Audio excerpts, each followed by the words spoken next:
Radio UNAM es un medio que promueve el diálogo, la diversidad y la libertad de expresión en un marco crítico y respetuoso. Los comentarios expresados a lo largo de su programación reflejan la opinión de quien los emite, mas no de la radiodifusora. Hipócrates 2.0. Nutrición. Bioética. Estrés. Vacunación. Salud. El Programa Universitario de Investigación en Salud y Radio UNAM presentan Hipócrates 2.0. Investigación y vanguardia en salud.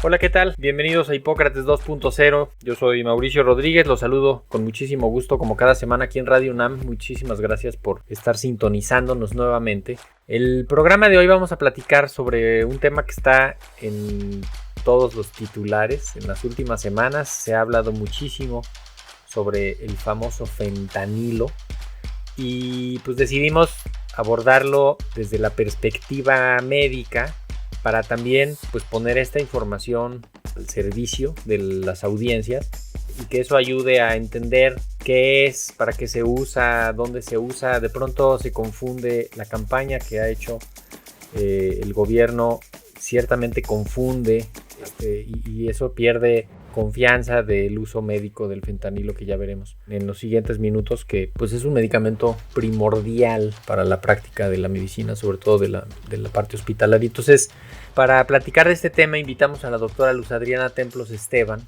Ella es médica cirujana, tiene la especialidad en anestesiología y después tiene cursos de alta especialidad en algología y en cuidados paliativos en el paciente oncológico. Tiene una maestría en bioética. Es profesora en varios cursos de pregrado y posgrado de su especialidad en la UNAM y otras universidades, y ha participado en múltiples ponencias a nivel nacional, latinoamericano, internacional en materia de dolor y cuidados paliativos. Es integrante del grupo de investigación Seminario de Estudio de la Globalidad en Cuidados Paliativos, que tiene la Facultad de Medicina, miembro de la Asociación Latinoamericana de Cuidados Paliativos, de la International Association Hospice and Palliative Care, de la Asociación de Cuidados Paliativos Europea también, del Colegio Mexicano de Cuidados Paliativos y Soporte, y actualmente es jefa de la División de Cuidados Paliativos y Clínica del Dolor del Hospital General Dr. Manuel G. González aquí en la Ciudad de México.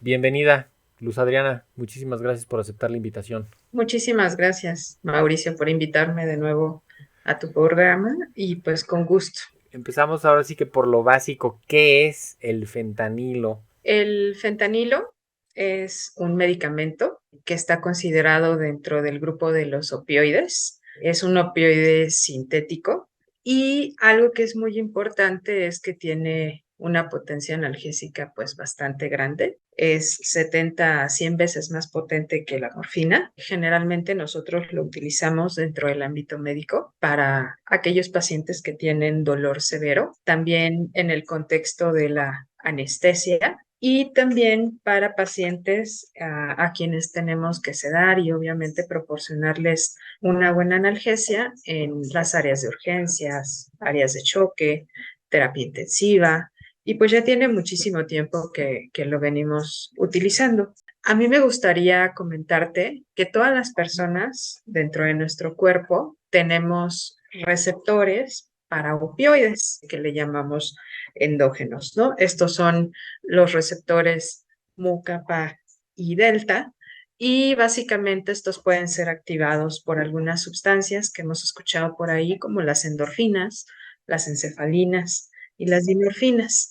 El fentanilo lo que hace es, al ser un opioide sintético, medicinal, pues obviamente tener acción básicamente sobre este tipo de receptores, pero más sobre los receptores mu, ¿no? Justo cuando lo utilizamos con los fines médicos que te estoy comentando. Tratando de entender esto último que mencionas, nuestro cuerpo tiene unos opioides propios del cuerpo. Exactamente. Y por eso tenemos receptores. O sea, los receptores son unas moléculas que están afuera de las células y tenemos en diferentes tejidos, en varias partes del cuerpo. Por todos lados hay receptores. Todas las células tienen receptores de unos u otros tipos. Y justamente lo que pasa es que todos estos tipos de receptores estarían esperando recibir moléculas del cuerpo para que eso haga que la célula cumpla con una función o ejecute una función o haga algo. Y el fentanilo llega a ocupar esos receptores y entonces se obtiene esa señal que podría de pronto confundirse con una sensación muy placentera o una sensación como de bienestar.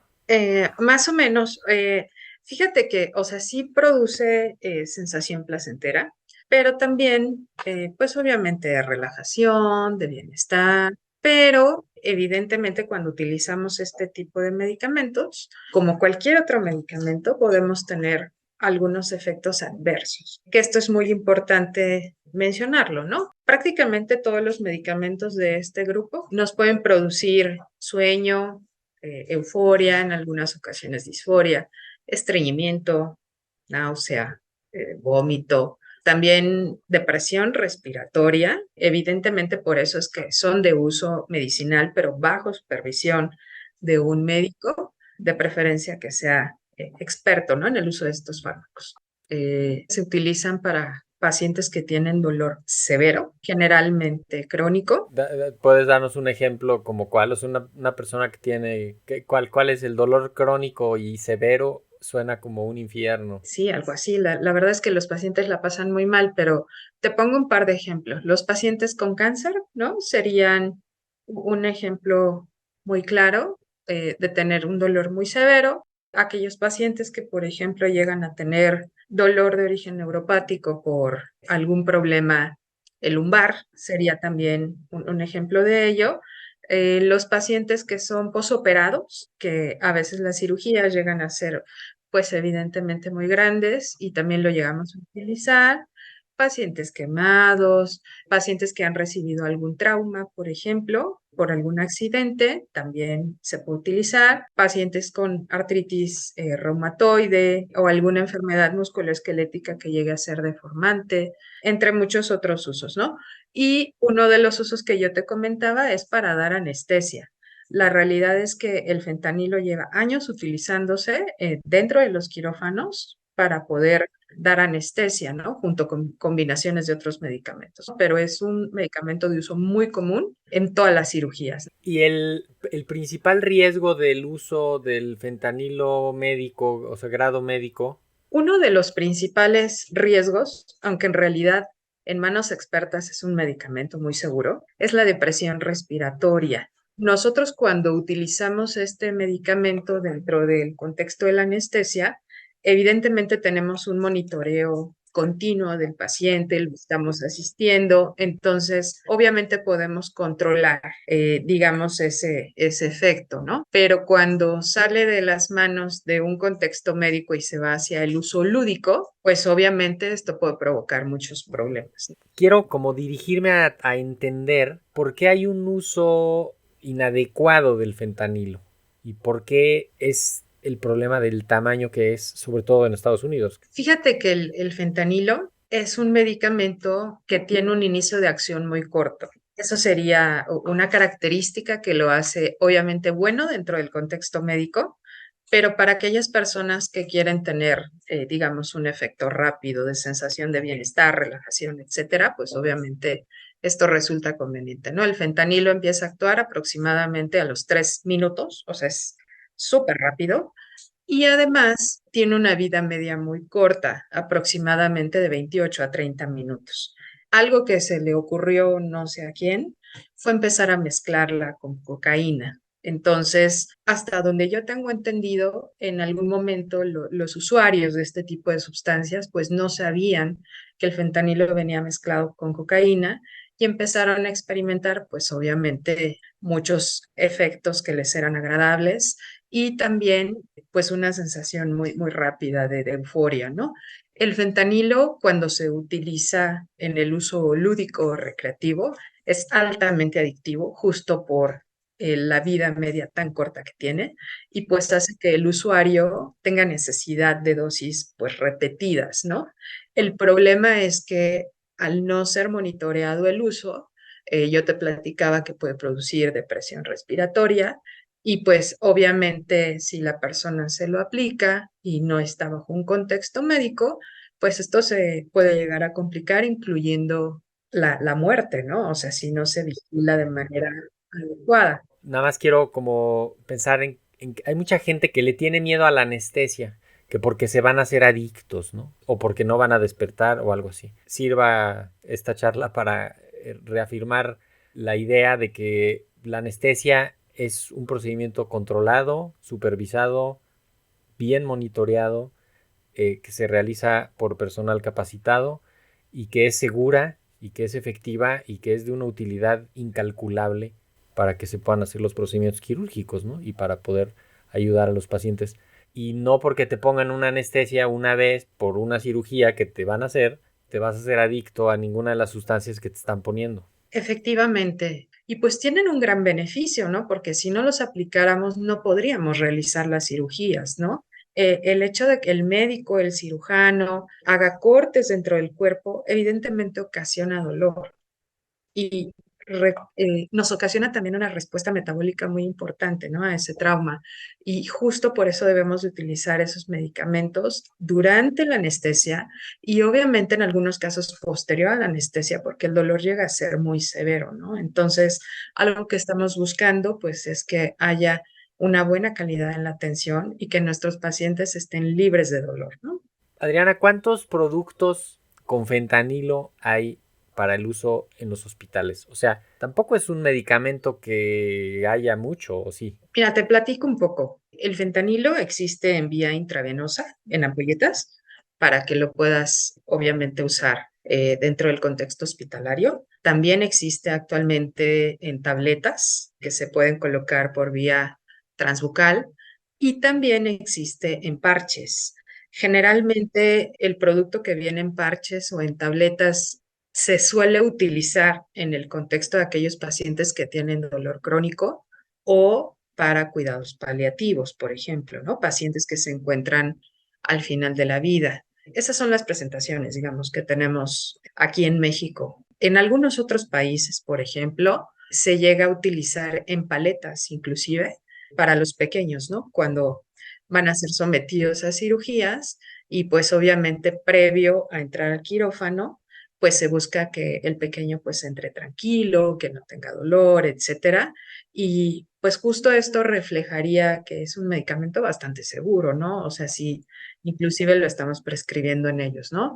Y es un medicamento, la verdad, muy noble que podemos utilizar prácticamente en recién nacidos prematuros, con muchas complicaciones, etcétera, en los contextos, por ejemplo, de terapias intensivas neonatales, ¿no? O sea, tiene muchísimos beneficios para poder apoyar a los pacientes. No se diga en la pandemia, que fue pues uno de los grupos de medicamentos más que se utilizó más, ¿no? La realidad es que, justo como lo mencionas, Mauricio, desde la pandemia tuvimos graves problemas con este tipo de medicamentos, no solamente con fentanilo, sino con todos aquellos que son medicamentos opioides o medicamentos que se utilizaban para sedación, pues justo, ¿no? Por el número de pacientes que tuvimos para tener que intubar o tenerlos dentro de las áreas de terapia intensiva y en contextos muy críticos, ¿no?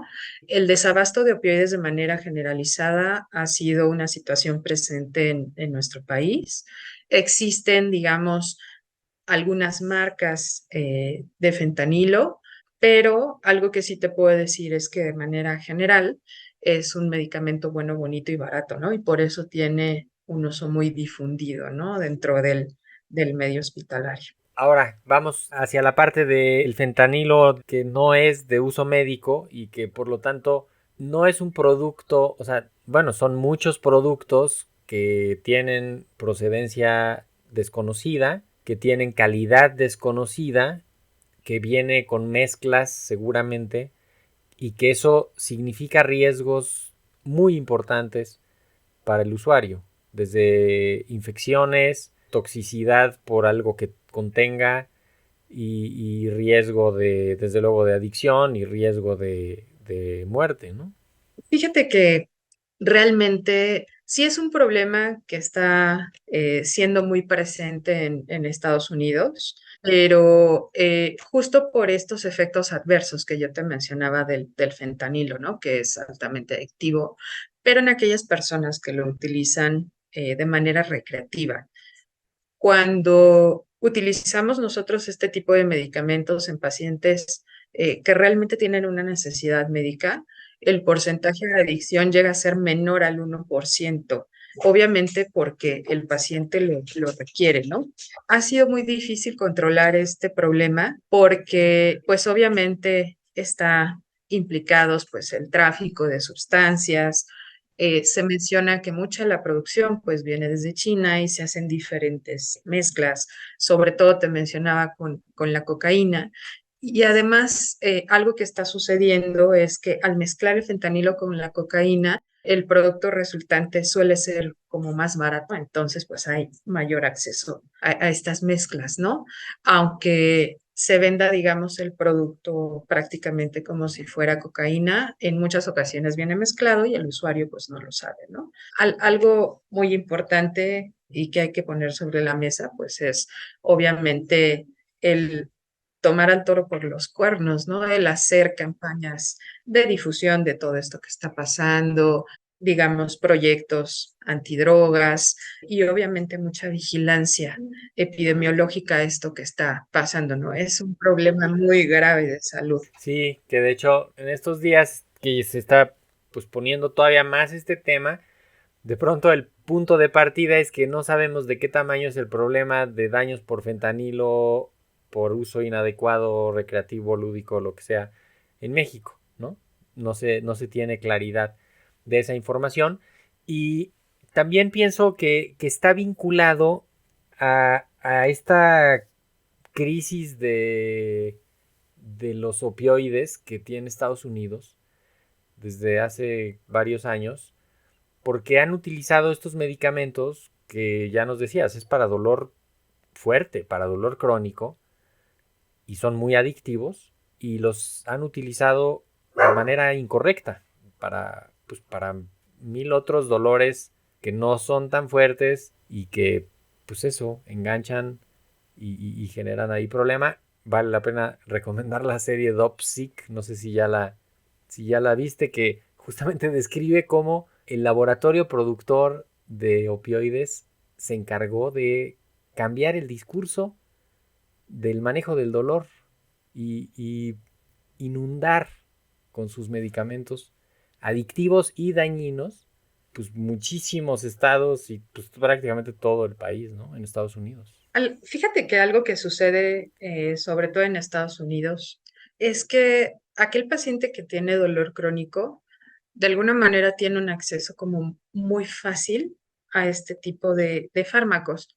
Aquí en México se han hecho algunos estudios en donde se ha visto que prácticamente tenemos una provisión muy pobre de este tipo de medicamentos porque el grupo médico a veces les tiene miedo, le llamamos opiofobia, también no tiene la suficiente capacitación para poder administrarlos o no hay la distribución correcta dentro de todos los estados, ¿no? Generalmente está como más centralizado a las grandes capitales y es difícil el poderlos conseguir, ¿no? Y más ahorita en esta etapa de desabasto de medicamentos. Justo, por ejemplo, nosotros tenemos una regulación por la COFEPRIS y quienes lo llegamos a prescribir, pues contamos con un permiso para tener un recetario de medicamentos controlados y justo se sabe exactamente qué médico lo está prescribiendo, cuál es la dosis que está prescribiendo, etcétera. Y lo máximo que podemos prescribir son 30 días y cierto número de tabletas o de ámpulas, ¿no? Entonces, de alguna manera tenemos esa regulación aquí en México. Y no cualquier farmacia los tiene, o sea, la Exactamente. farmacia que los tiene, a su vez, está supervisada. Entonces, es controlado, ¿no? Es controlada la trazabilidad de este tipo de medicamentos y aunque el paciente esté comprando, digamos, una receta de ese tipo de medicamentos aquí en México o quiera surtir más allá en Guadalajara o en Tijuana, por poner un ejemplo, todo esto ya está monitorizado y si el paciente ya tiene, digamos, su cobertura para medicamentos de un mes, definitivamente no puede hacer mayor compra de estos, ¿no? Entonces, es una situación que de alguna manera está un poco más regulada en nuestro país. No se puede comparar el uso indiscriminado en los Estados Unidos con lo que pasa en México. O sea, son dos escenarios completamente distintos. Y también el uso lúdico y recreativo tampoco tiene comparación. De hecho, esta idea que surgió hace unos días de, pues si el problema es que está pasando el fentanilo por México, pues vamos a cerrarle el fentanilo, que no pueda haber fentanilo en México, para que no llegue a Estados Unidos, queda como una medida, pues no sé, como una ocurrencia muy básica, pero tú podrías prescindir del fentanilo. Mira, yo te diría que podría haber uno o dos sustitutos de este medicamento, por ejemplo, el sufentanilo o el remifentanilo, que se llegan a utilizar también para el tema de las cirugías, para los contextos de terapias intensivas, urgencias, etcétera, ¿no? El problema de estos medicamentos, para empezar, es el costo. Son mucho más caros que el fentanilo, aunque son más potentes que el fentanilo, pues son más caros, ¿no? Entonces, esto implicaría tener un gasto mucho mayor en salud, ¿no? Porque estamos hablando de miles de ampolletas que tendríamos que estar sustituyendo.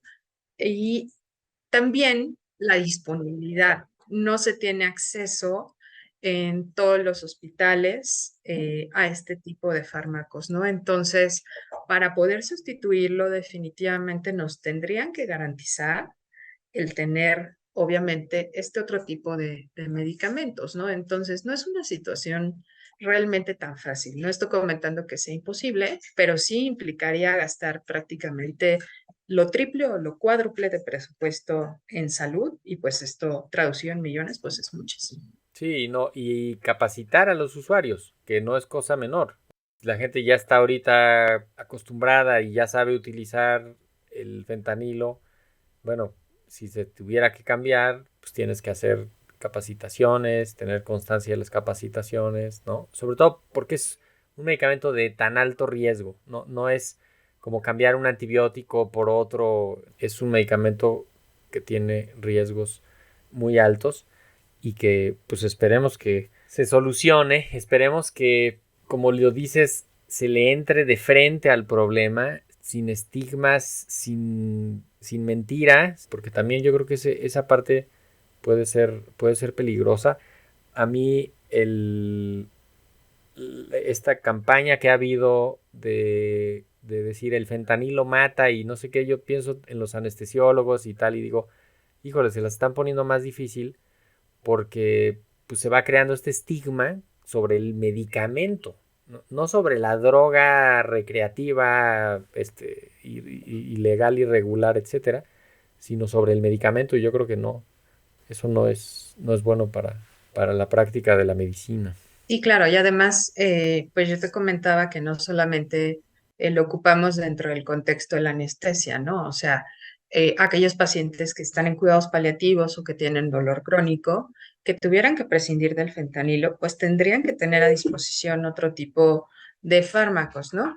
Buprenorfina, morfina, oxicodona, tapentadol, hidromorfona, entre muchos otros, ¿no? Y no hay. Actualmente tenemos una crisis muy importante de opioides en nuestro país y pues obviamente estamos trabajando o estamos tratando el que el paciente tenga la mejor analgesia posible con los medicamentos que tenemos disponibles y muchos de ellos llegan a ser pues más caros justo que el fentanilo.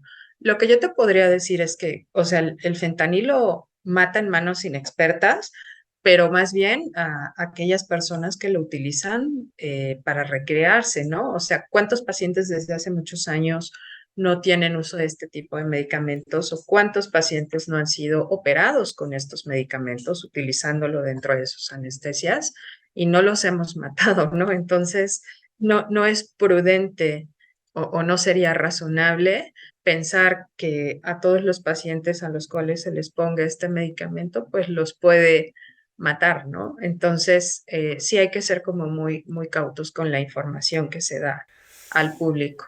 Sí, pues justo por eso te invitamos, para que nos ayudaras a entender los asuntos básicos y para que nos también, pues, nos explicaras esta complejidad de lo que está pasando y no lo vamos a resolver con un programa, obviamente, pero sí podemos cuando menos dar la información que ayude y no dejar de referir si tienes algún problema de adicciones, busca ayuda, está ahí la línea de la vida, hay ayuda institucional en muchos lados, hay que tratar de salir de eso para que pues te alejes de todos esos riesgos que puede llevar, ¿no? Las drogas recreativas sintéticas, pues se desconoce su procedencia, su calidad y pueden provocar daños pues muchas veces irreversibles.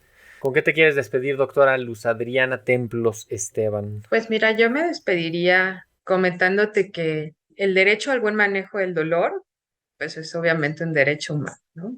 Entonces, es muy importante tener acceso no solamente al fentanilo, ¿no? Sino a todo tipo de medicamentos opioides cuando el paciente realmente lo necesita. En manos expertas llegan a ser una muy buena herramienta, no solamente para el control del dolor, sino para mejorar la calidad de vida de nuestros pacientes, ¿no? Que la están pasando muy mal. Buenísimo, pues con eso nos despedimos. Luz Adriana Templos Esteban, anestesióloga con alta especialidad en algología y en cuidados paliativos en el paciente oncológico y jefa de la División de Cuidados Paliativos y Clínica del Dolor del Hospital General Dr. Manuel G. González. Muchísimas gracias de nuevo por haber estado acá con nosotros, Adriana. Muchas gracias a ti, Mauricio, por la invitación. Con esto nos vamos. Esto fue todo por hoy. Yo soy Mauricio Rodríguez. Esto fue Hipócrates 2.0. Una vez más. Esperamos que nos acompañen la próxima semana y por lo pronto sigan en sintonía de Radio UNAM. Hasta la próxima. Agradecemos al Dr. Samuel Ponce de León, coordinador del Programa Universitario de Investigación en Salud y coordinador académico de esta serie. El Programa Universitario de Investigación en Salud y Radio UNAM agradecen tu escucha. Te esperamos la siguiente semana para platicar sobre lo último en materia de salud e investigación En Hipócrates 2.0. Investigación y vanguardia en salud. Se despiden de ti en la producción Patti Gamboa, Héctor Castañeda y Alejandra Gómez. Hipócrates 2.0. Radio UNAM. Experiencia Sonora.